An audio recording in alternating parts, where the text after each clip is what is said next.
함께 인사합니다. 할렐루야 샬롬 하고 인사합니다. 할렐루야 샬롬 샬롬 샬롬 샬롬 샬롬. 하나님 사랑합니다. 여러분 주 안에서 사랑합니다. 오늘 신명기 6장 1절부터 9절까지 우리 함께 합독했습니다. 인간다운 삶이라는 제목으로 우리 말씀의 은혜를 나눠봅니다. 인간이 인간답다, 학생이 학생답다, 남자가 남자답다라는 뜻은 과연 무슨 뜻일까? 서당에 선장님께서 서당에를 가면 항상 말씀하신다고 그래요. 사람 인자 5개를 써놓고 이 뜻이 뭔 줄 알겠느냐라고 물어보신다고 그러죠. 야, 너희들이 알 리가 없죠. 모른다 그러면 글을 배우기 전에 먼저 이 뜻을 먼저 알아야 된다라고 얘기를 했다고 합니다. 양주동 선생님의 말씀이었다고 하네요. 그 답은 사람이면 다 사람이냐, 사람이 사람다워야 사람이지 라는 뜻이라고 그래요. 이 사람답다라는 것, 답다라는 것은 뭘까? 기준이 어디에 있을까? 인간다운 것이 어떤 것인지, 또는 학생이 학생다운 뜻이 어떤 것인지, 본인의 공부를 잘하고, 그죠? 사람이 사람다운 어떤 언행을 해야 되고 책임을 해야 된다. 그러면 성도는 성도답다라는 뜻은 무엇인가? 신자라고도 하죠. 짐승과 사람의 차이는 무엇인가? 짐승도 사랑을 해요. 말을 해요. 우리가 못 알아들을 뿐이지, 그죠? 새끼에 대한 사랑도 있습니다. 또 수컷이 암컷을 지키려고 하는 그러한 아주 보호 본능도 갖고 있습니다. 그런데 딱 한 가지, 짐승은 종교를 가지고 있지 않다. 그리고 기도하지 않는다라는 차이가 있다. 그렇죠? 이것이 바로 사람과 짐승의 차이라면 하나님이 우리를 지으실 때 우리 안에 하나님의 형상대로 하나님을 사모하는 마음을 두었기 때문에 세상 살아갈 때 어떤 것들이 있어도 우리 안에 하나님이 빠져 있으면 허전하고 허무하고, 그죠? 무언가를 찾아 헤매는, 그래서 신앙이 없던 그 옛날에도 산에다라도 아니면 그죠? 뒷뜰에서라도 뭔가에 빌고, 나무에라도 빌고, 달에게도 해에게도 빌었던 그런 것을 우리가 봅니다. 세상에 사람들은 크리스찬답지 않다라고 할 때 뭔가 문제가 일어나는 사람들 신문에 누군가 아주 나쁜 짓을 많이 했다, 어떤 범죄를 했다 하면 꼭 그 사람들이 크리스찬이었다라는 화살을 돌리죠. 장모님이 장모답지 않게 뇌물수수와 연관이 되어 있었고, 가족을 불려서 아주 불로소득을 많이 했거나 누구의 돈을 떼 먹었거나 이러면은 그 장로가 그럴 수가 있느냐, 집사가 그랬다더라, 아니면 목사가 그랬다더라, 이런 얘기를 합니다. 사람들이 볼 때 어때요? 하나님을 사랑하는 사람들, 성도들은 절대로 죄를 짓지 않거나 우리보다는 깨끗한 사람이어야 된다는 기준을 갖고 있어요. 그런데 우리가 생각할 때 꼭 그럴까? 그렇지 않은 부분들을 많이 가지고 있다. 우리가 성도가 성도다워져야 되려면은 변화된 삶을 살아야 되는데, 변화가 된 사람이면 좋겠는데 변화가 되는 과정이 있는 사람들이다가 확실한 정답이 아닐까 싶습니다. 인간이 무엇인지 죄인이 무엇인지를 분명히 알고 인정하는 것, 그것이 바로 우리 믿는 사람들의 모습 아닐까. 그것을 모르고 죄를 짓고도 아무런 가책이 없는 것은 정말 우리 안에 하나님이 나를 보고 계신다라는 것을 깨닫지 못한 사람들, 그래서 항상 나는 부족한 사람입니다라는 것을 많이 깨닫는 사람일수록 은혜 받은 사람일수록 내가 정말 얼마나 내 안에 더러운 죄가 많고, 그리고 나는 정말 하나님께 고개를 들 수 없을 만큼 은혜를 받고 있다. 하나님이 나를 세상에 살려놔 주시지 않고 지키시지 않고 보호하시지 않고 먹을 것 입을 것 우리가 누릴 것들을 주시지 않으면 우리가 살 수 없다라는 것을, 내가 정말 아무것도 아니라는 것을 인정하고 교만하지 않고 겸손한 모습이 바로 성도가 성도다운 모습이 아닐까라는 생각을 합니다. 오늘 본문에 말씀하고 있죠. 신명기 6장 내용 1절에는 율법 수여의 목적과 교육 방법, 율법을 순종할 때 따르는 복에 대해서 6장 전체에서 얘기하고 있는데 1절에 보죠. 이는 곧 너희 하나님 야훼께서 너희에게 가르치라고 명하신 명령과 규례와 법도다. 결국 율법을 얘기하고 있습니다. 10계명이죠. 이는 모세가 본장에서 시작해서 26장까지 백성들에게 가르칠 내용을 말하고 있는데, 시내산에서 받은 10계명 그리고 율법, 야훼께서 가르치라 명하신 바, 20장 1절에서 23절 그리고 23장 33절에 나타나 있습니다. 십계명에 대한 말씀이 명령과 규례와 법도는 동일한 의미를 나열하고 있는데 1절부터 3절은 율법은 이스라엘 백성들이 야훼를 경외하도록 하기 위하여 주어진다라는 것, 그리고 그리함으로 야훼께서 약속하신 복을 누리도록 하기 위함이라고 밝히고 있습니다. 2절에는 곧 너와 내 아들과 내 손자들이 평생에 내 하나님 야훼를 경외하라고 얘기하죠. 이제는 자녀들, 우리 후손들이 하나님을 경외하게 가르치라는 말씀을 하고 있어요. 5절에도 너는 마음을 다하고 뜻을 다하고 힘을 다하여 내 하나님 야훼를 사랑하라. 마음은 인격의 자리를 나타나는, 여기서는 사랑을 말씀하죠. 뜻은 영혼이나 생명을 말씀하고 있어요. 그죠? 마음을 다하고 뜻을 다한다. 우리의 영혼이 하나님에게 모든 것들을 향하고 있는 모습입니다.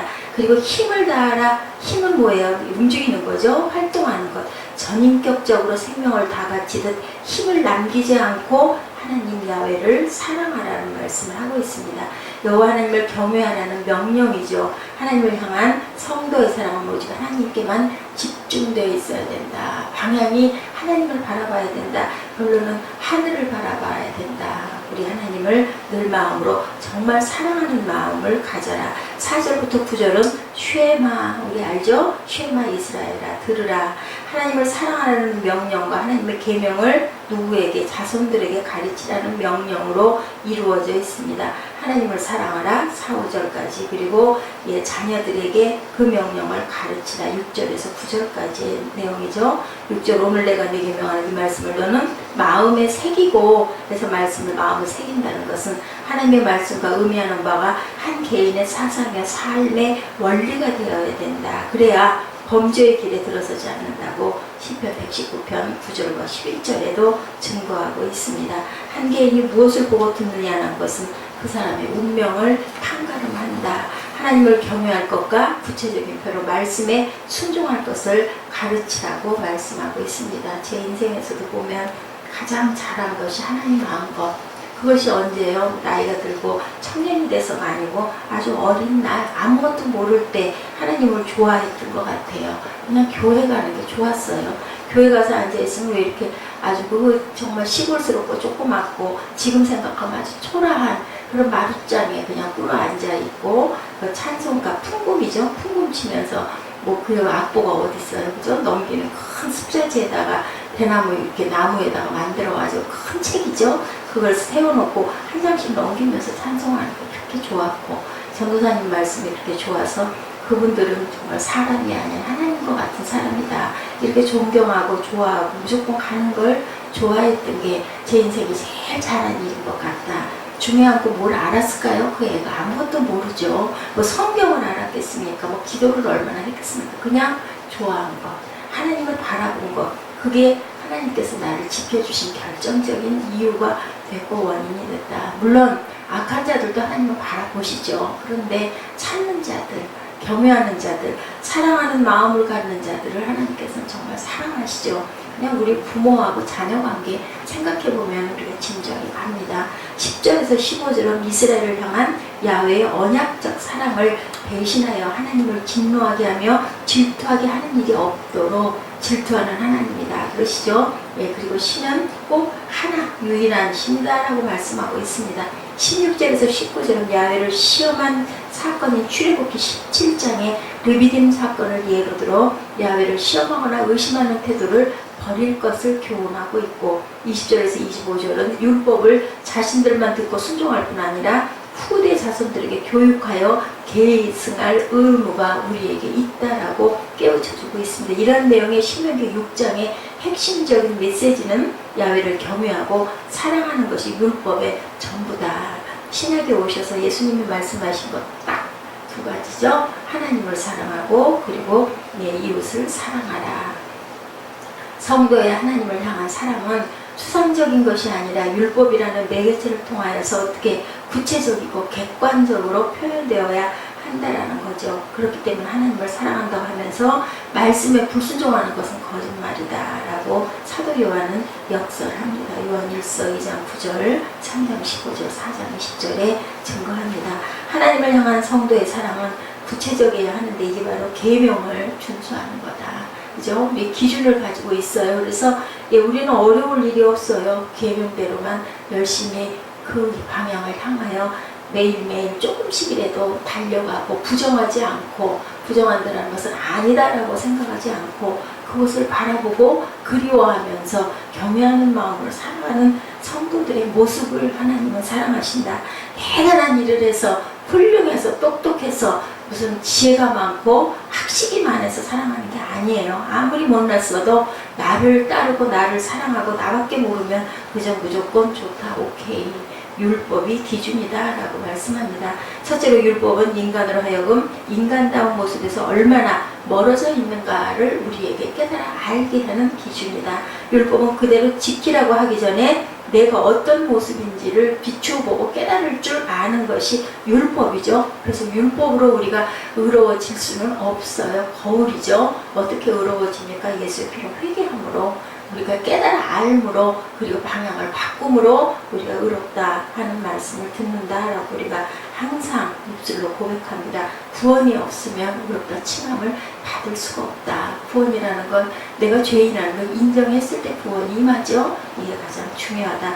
바울 사도는 이런 점에서 율법을 모학선생, 뜻이 초등교사죠. 가리킨다. 율법이 우리를 가리켜준다. 자, 즉 율법은 인간 스스로 힘으로는 인간다워질 수 없다는 것을 깨우치게 하는 그러한 역할을 한다라는 겁니다. 그래서 우리는 그것을 실천, 행함이라는 짐에 눌리며 살아가면 안 되고 어떻게 하고 살아가요? 사랑하는 사람하고 살 때 그 사람에게 막 잘해줘야 된다라는 사명감을 갖고 살면 힘들어서 못 살아요. 눌려서. 근데 막 좋잖아요. 서로가 서로에게 기뻐서 해주잖아요. 그럴 때 힘이 안 들어요. 근데 그걸 억지로 의무적으로 하면 정략 결혼들을 하는 사람들 있죠. 무슨 정치가들 집안이나 아니면 뭐 굉장한 부자들끼리 서로가 정략적 보탬이 되려고 결혼하는 사람들. 그래서 그 사람들의 결혼 생활이 결국은 파국이 오고 불행해지는 거. 그 안에 사랑이 없기 때문에 그냥 사는 거죠. 돈을 위해서, 명예를 위해서. 그러다 보면은 어떤 의무가 뿐이고 사랑이 솟지 않기 때문에 결국 그것은 깨지고 부서질 수밖에 없다. 중요한 것은 억지로가 아니라 우리가 자원하는 마음으로 사랑이 솟아나야 된다. 누구를, 하나님을. 그랬을 때 우리가 기쁨으로 실천하고 행할 수 있다는 것을 우리가 깨달아 알아야 된다. 억지로는 안 돼. 소리를 많이 해요. 그것은 내가 할 수 있는 게 아니야. 하나님의 능력으로 해. 근데 중요한 거 바라봐야 된다. 사모해야 된다가 가장 중요하다. 자세가 학생답다 이면 일단 교복 입어야 되죠. 옷을 학생스럽게 단정하게 입어야 그게 학생다워 보여요. 껍질로라도. 그래서 우리는 성도는 거룩해야 된다. 단 하나님과 세상과 분리가 된 그런 모습을 가져야 된다. 그러려면 우리가 겉 치장부터 그래서 교회 나갈 때는 예배 때는 너무 노출이 심한 옷이나 그죠? 화장이 너무 화려하거나 아니면 좋겠다. 그게 기준은 아니에요. 꼭 그러라는 건 아니지만 대개 보면은 성도스러운 사람들은 하지 말라고 이렇게 단정해져요. 모습이 반하해집니다. 그것부터 시작을 해서 하나님을 향한 모습을 우리가 볼 수가 있죠. 그게 위장이 아니라 마음에서 솟아나야 된다. 두 번째로 오늘 본문이 말하는 성도다움의 기준은 율법에 대한 순종. 성도가 진심으로 하나님을 사랑하는 데서 출발해야 하는데 그 순종이 정말 내 마음과 뜻과 오절이죠. 그 모든 것들을 다해서 힘을 다해서 사랑하라고 합니다. 우리는 어떻게 하면 내가 잘 살 수 있을까? 어떻게 하면 하나님을 사랑할 수 있을까에 모든 관심을 기울여야 된다. 잘 산다는 것은 돈이 많아 잘 사는 게 아니라 세상을 정말 하나님의 말씀대로 사랑하면서 잘 사랑할 수 있을까가 기준이 돼야 된다. 세상과는 달라야 되죠. 자기 사랑으로 하나님을 사랑하게 했으면 결국은 그것으로 인하여 지쳐나가 떨어집니다. 하나님을 향한 눈길이 중요하다. 무엇을 바라보고 어떤 게 귀한 것을 알고 사모하는 마음이 정말 중요하다. 그리고 이것이 후대까지 전해져야 한다가 6절에서 9절입니다. 오늘 내가 내게 명하는 이 말씀을 너는 마음에 새기고 자녀에게 부지런히 가르치며 집에 앉았을 때에든지 길을 갈 때에든지 누워있을 때에든지 일어날 때에든지 이 말씀을 강론하라 가르치라는 거죠. 그것을 내 손목에 메어 기호를 삼고 내 미간에 붙여 표를 삼고 내 집 문설주와 바깥문에 기록할지니라. 이 정도이면 얼마나 집중하고 열중하는지 우리가 알 수 있겠죠. 오죽하면 이마에다 손목에다가 문설주에다가 보이는 곳마다 그래서 그 보면 가정에 말씀을 써붙이는 분들이 많아요. 화장실에다도 써붙이고 그리고 주방에 식탁 앞에 눈에 보이는 데다도 써놓고 그리고 항상 눈길이 가는 거죠. 그냥 마음으로 읽는 겁니다. 소리 내서도 읽는 거예요. 자녀들이 보면서 자기도 모르게 그냥 그 구조로 외워버릴 수 있게 굉장히 중요한 방법 중에 하나입니다. 자녀에게 가르치기 위해서 우리가 항상 애써야 된다. 집에 앉았을 때든지 길에 갈 때도 누웠을 때도 말씀을 늘 강론하라고 이렇게 말씀하는데 이것은 명령이 아니고 우리가 어떻게 살아갈 것인가에 대해서 깊이 생각할 줄 알아라. 그래서 우리 그 일일 매일 넘기는 달력에 말씀이 있는 달력들 놓고 한 장씩 넘기고 열심히 했었던 적이 있어요. 오히려 이 교회가 우리가 쓰고 나서는 그 부분이 굉장히 많이 없어졌습니다. 오히려 더 많아져야 할 텐데 중심은 실천을 요구하는 것이 아니라 자녀들의 삶의 전체가 하나님을 바라보는 삶이 돼야 된다. 자녀들뿐만이 아니라 우리가 그 모습을 보일 때 자녀들이 그것을 보고 본받아 따라간다. 우리 아이들이 공부 잘하는 아이들은 집에 부모님들이 늘 책을 가까이 하고 그죠? 그 교육적인 실천을 할 때 자녀들이 따라간다고 하죠. 이런 것처럼 우리가 먼저 하나님을 바라보고 하나님을 사랑하는 마음을 가져야 된다. 그래서 인간을 인간되게 성도를 성도되게 사람 인자 5개 사람은 혼자 못 산다 그러죠. 인자가 서로 의지하고 있다라고 합니다. 그래서 항상 누구와 더불어 하나님 사랑하는 사람들과 함께 더불어 그래서 신명기 6장은 쉐마 유대인을 비롯한 기독교 교육의 기본이 되는 말씀이라는 것을 우리가 깊이 깨달아 알아야 된다. 참 사람됨의 기준 진정한 성도의 기준을 보이시려는 것이 바로 6장에 있는 쉐마 이스라엘입니다. 미국 듀크 대학의 신학윤리학자인 스탠리 하워드는요, 하나님 앞에서 참 인간이 할 수 있는 것은 오직 참 성도뿐이다 라고 얘기했다고 그래요. 이 참자가 굉장히 중요합니다. 참 성도가 어떻게 해야 하나님 보시기에 참 성도다울까? 하나님의 형상인 인간이 타락함으로 잃어버린 형상을 그리스도 안에서 회복해가는 성도야말로 참 성도다운 성도다. 그죠? 우리가 인간으로 얼마나 부족한가를 아는 게 가장 중요하다. 내가 예수를 얼마나 잘 믿는다가 아니라 내가 얼마나 부족한가, 얼마나 죄인으로서 허물된 모습인가, 하나님을 얼마나 사랑한다 하면서도 온전하지가 못한가를 깨달아 알 때, 그럴 때 우리가 참 성도다운 겸손한 모습이 된다는 거죠. 하나님을 사랑하고 그에게 가까이 함으로 하나님을 닮아가는 것이 참 인간의 회복인 줄 아는 사람이 참 성도다. 그리고 그것을 깨달았다면 우리 후대에게, 우리 주위에, 우리 그저 이웃에게 그것을 전하고 실천할 수 있는 노력을 해야 된다는 겁니다. 하나님을 향하고 하나님을 사랑하는 노력을 하고 하나님을 닮아가시는, 우리가 부부가 의가 좋은 부부는 닮는다고 그러잖아요. 바라보고 닮아가기 때문에 같이 먹고 같이 자고 같이 그리고 생활하면서 생각이 비슷해지는 모습도 닮아갑니다. 하나님의 형상을 닮아가는 더위 가운데, 그래서 그것이 감사와 기쁨이 되는 더위를 이기는 귀한 하루 되시기를 주님의 이름으로 축복합니다. 기도하시겠습니다.